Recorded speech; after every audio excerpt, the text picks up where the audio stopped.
In this series of videos, I want to demonstrate how I use Logos Bible Software version 10 to prepare my sermons.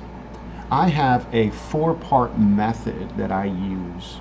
Now, I will say that some weeks I have more time to devote to each phase of sermon prep than other weeks. Some weeks I have less time. So this doesn't look the same week to week, although all four of the elements, all four of the phases are there. But again, sometimes I can spend more time on phase 1 and 3 than I can the rest, or whatever it happens to be. But I always work through this four-phase process. And obviously those who regularly preach, I think you could probably relate to what I'm saying here. So in these videos, I bring you along as I'm working through this process, as I am working through these four phases of preparing a sermon. Now, phase 1 is the initial contact with the text. And what I'm doing here is I'm reading. So I'll read the text in 5 versions. I take my preaching text, the text that I use and work with on a day-to-day basis, as well as what I use in my preaching and teaching, and that is the ESV. So I will read the text that I'm looking at in the ESV. So as I begin phase 1 and I'm reading the text, I read it in the ESV, you'll notice that I turn on the visual filter Bible text only. And that removes all the verses, all the headings, and all the chapter divisions. And the reason for this is because I really just want to soak in the text, and I don't want any of those to distract me from reading the text. I don't want to have any of those artificial breaks, because sometimes a thought will go through to the next verse or the next chapter, and I just don't want that to be a hindrance. So I'll put that on and I'll read through the passage of scripture that I'm looking at, and I'll do that with the visual filter on.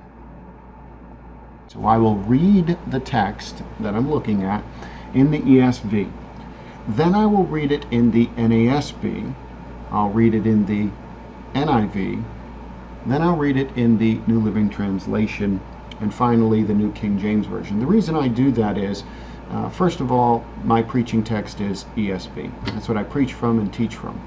The New American Standard Bible is a great formal equivalent. I like using that for that formal aspect. Again, it's very similar to the ESV, but I want another translation. The NIV is very dynamic. Some people see that as a kind of a middle-of-the-road translation, something that will bridge the gap between a formal equivalent and something that is more dynamic and really more paraphrastic. The NLT, in my mind, I view as a paraphrase. I know that might be controversial. People don't like to view the NLT that way, especially if you really like the NLT.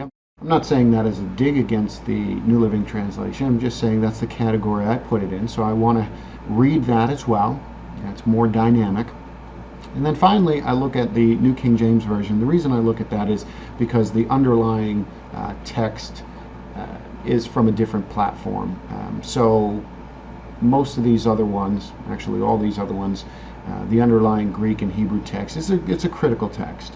And the New King James Version will sometimes show when there is a variation. It'll read differently, and I can look into that and see that there may be a textual variant there. So I read those 5 versions, and then I go back and I reread the text in the ESV, my preaching version. Again, I want to really understand what the ESV is saying. I want to understand the passage as a whole, but I'm going to be preaching and teaching from the ESV. So I read that finally again.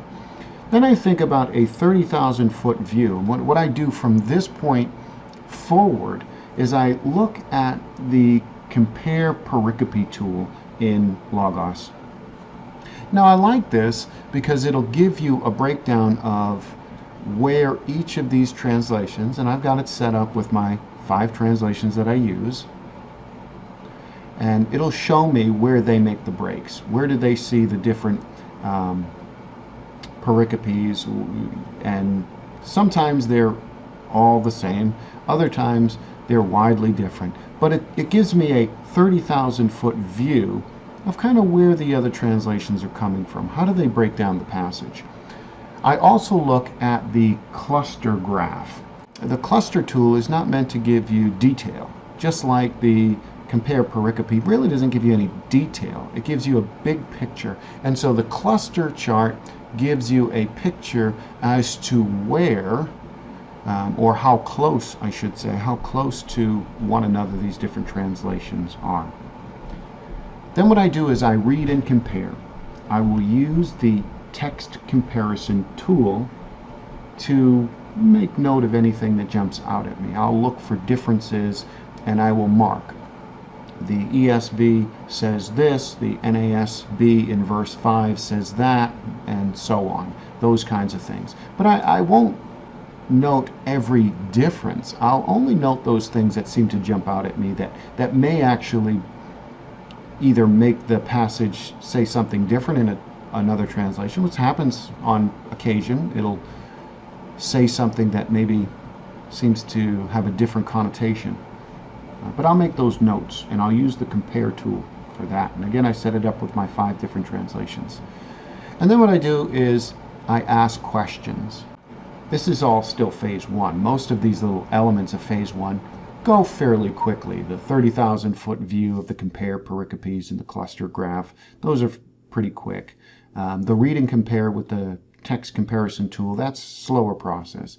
But then I ask questions. Again, these are just initial questions. So I always ask who, what, why, when, where. I ask those kinds of questions. I just ask, like, who is writing, who's being written to, who's speaking, who's being spoken to, those kinds of things. What's going on? You know, what was the purpose of this? Why? Why was this written? Why was this said? Those kinds of things. And then finally, I try to zoom in and figure out what's the main point of the text and possibly a key verse. One or both of those is phase 1.